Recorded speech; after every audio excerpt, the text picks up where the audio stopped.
said before, the epidermis is made up of 5 layers: stratum corneum, lucidum, granulosum, spinosum, and basal. It is this stratum basal that now invaginates into the dermis so that to form all the other structures within the dermis.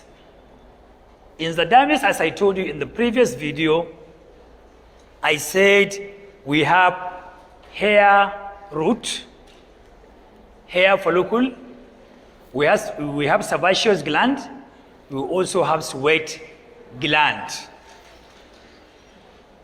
So these are the 3 things that I'm going to discuss their own embryology, how they develop.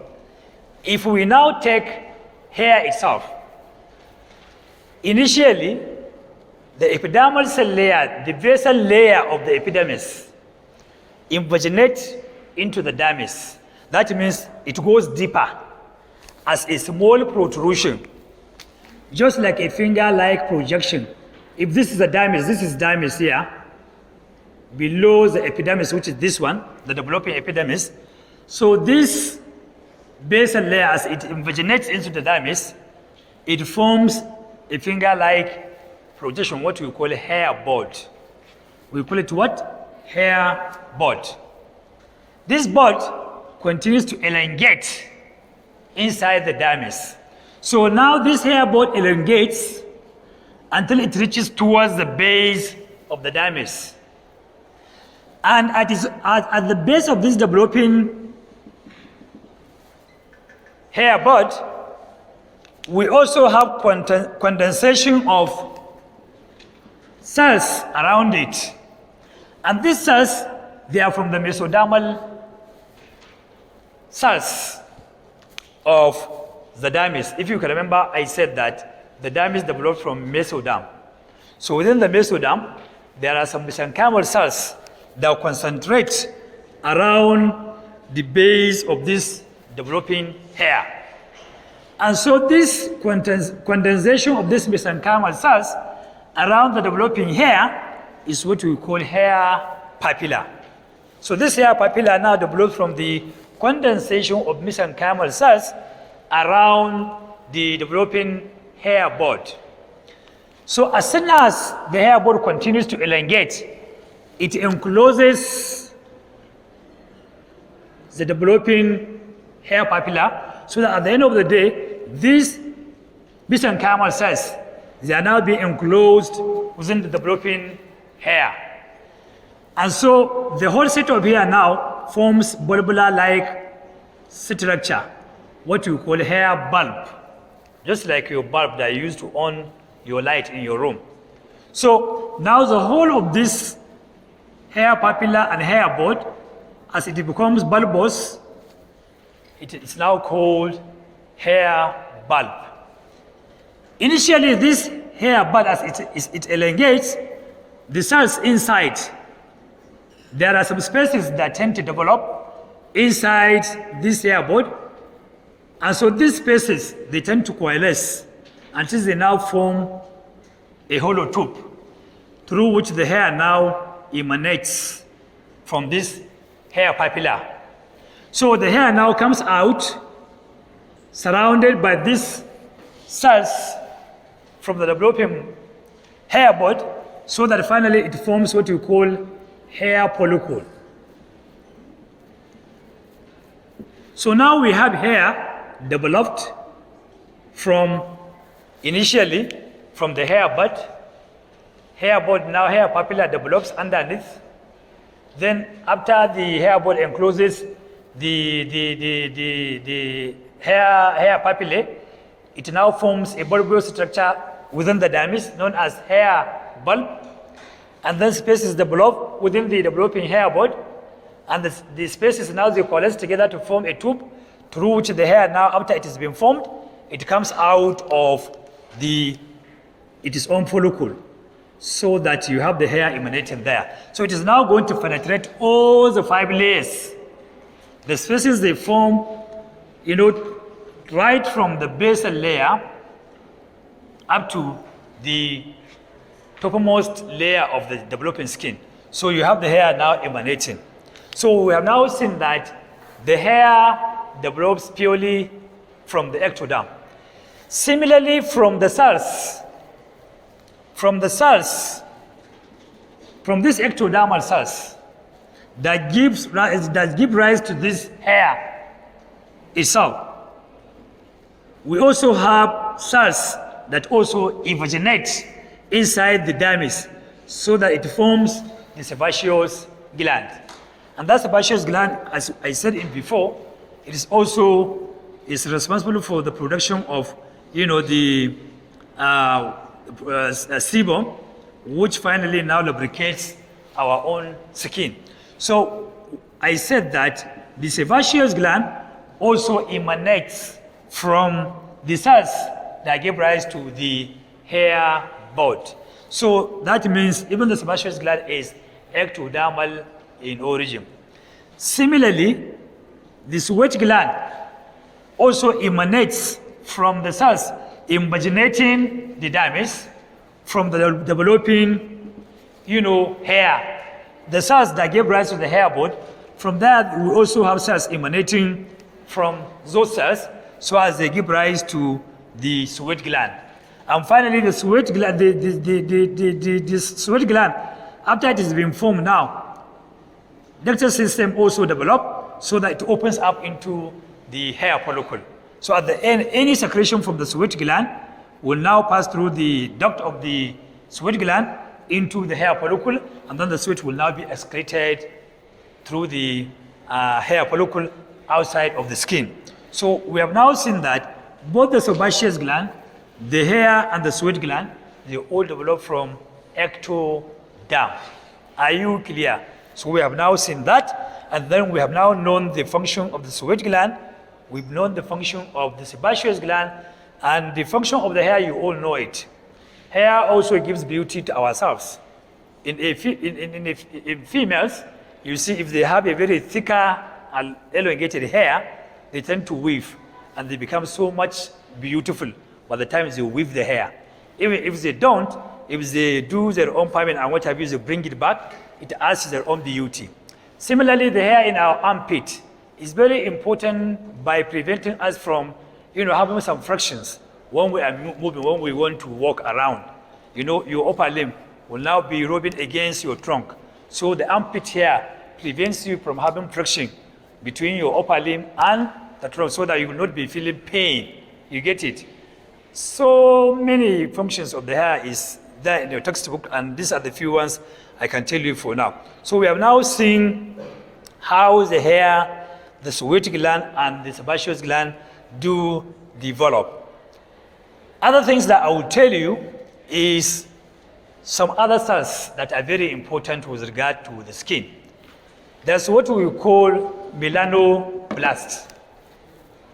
Melanoblast, if you can remember your embryology very well, I have already discussed about the trilaminar germ disc with you, where I said we have ectoderm, mesoderm, and the endoderm.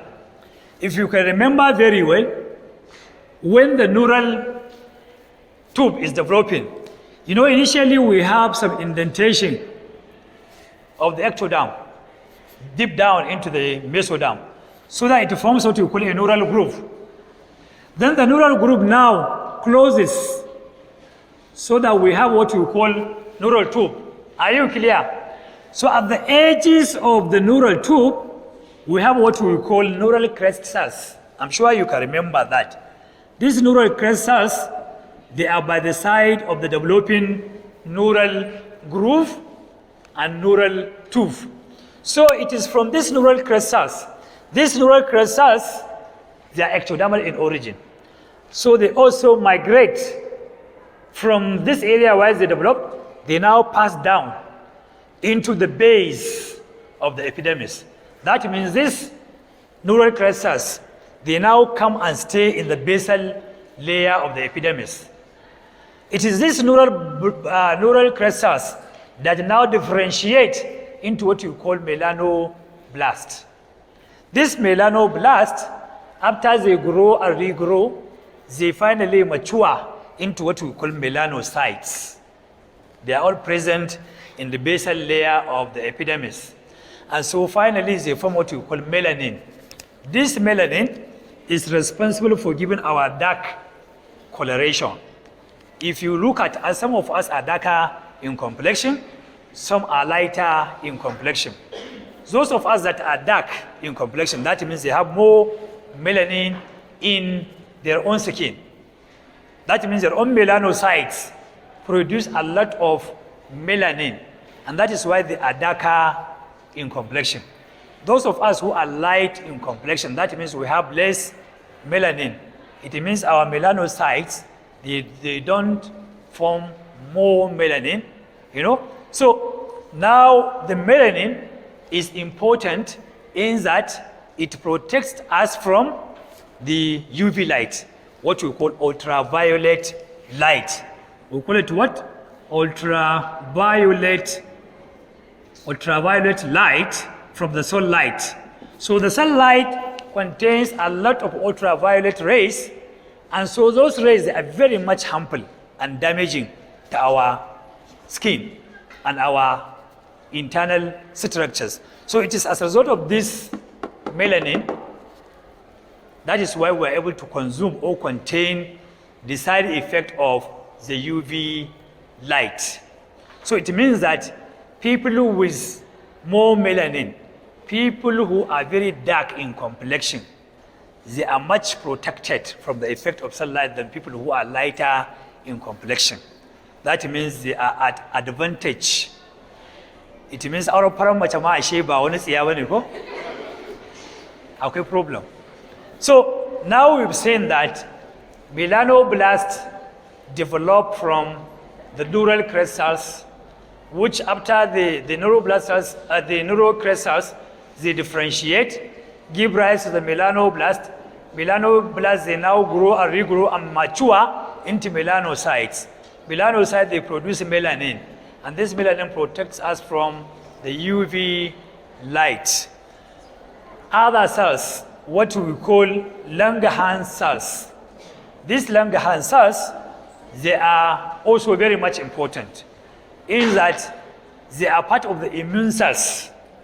They protect us from the bacteria, the viruses, and other harmful microorganisms and other toxic agents that come in contact with our own skin. For example, now, you may just get injured by a scratch of a wood or metal or any sharp object. Probably, microorganism may get injected into your skin from that injuring object. And you know, those microorganisms, they are harmful to ourselves, bacteria, virus, and so on and so forth. And so by the time this bacteria or viruses get in contact with the Langerhans cells in the skin, those ones, they tend to fight those microorganisms. So these Langerhans also, they are very much important. They are present, they also develop from ectoderm, from the basal cell layers. Similarly, you also have what we call Merkel cells. And these Merkel cells, they are also from neural crystals, the ones that we have discussed, you know, that originate from the edges of the developing neural tube. And so as they migrate into the basal layer of the epidermis, they now they differentiate into what we call Merkel cells, and they are responsible for our light touch. I can touch you and you will feel it. And so the reason why you feel it is because of these Merkel cells. So they also develop from neural crystals, which are also ectodermal in origin. So you can see that virtually most of the structures of the epidermis, or I can say all of the structures of the epidermis and some of the structures of the dermis, they develop from ectoderm. Why I say some of the structures of the dermis is because we talked about the dermis is made up of two layers. I said superficial layer of loose connective tissue, deep layer of dense connective tissue, all made up of all the two together, they develop from mesoderm. So the structures within them, that means the suet gland, the hair, the sebaceous gland, they all develop from ectoderm. while the remaining portion of the mesoderm developed from the dermis, they develop from mesoderm. And I think actually these are most of the things I think you should know with regard to the epidermis and the dermis. The other one that I think I will tell you is the nerves. Nerves, they are also ectodermal in origin. So they develop from the thickening of the ectoderm around the distal ends of the developing fingers. The dorsal part of the distal ends of the developing fingers, so the ectoderm over them tend to thicken until they form nails.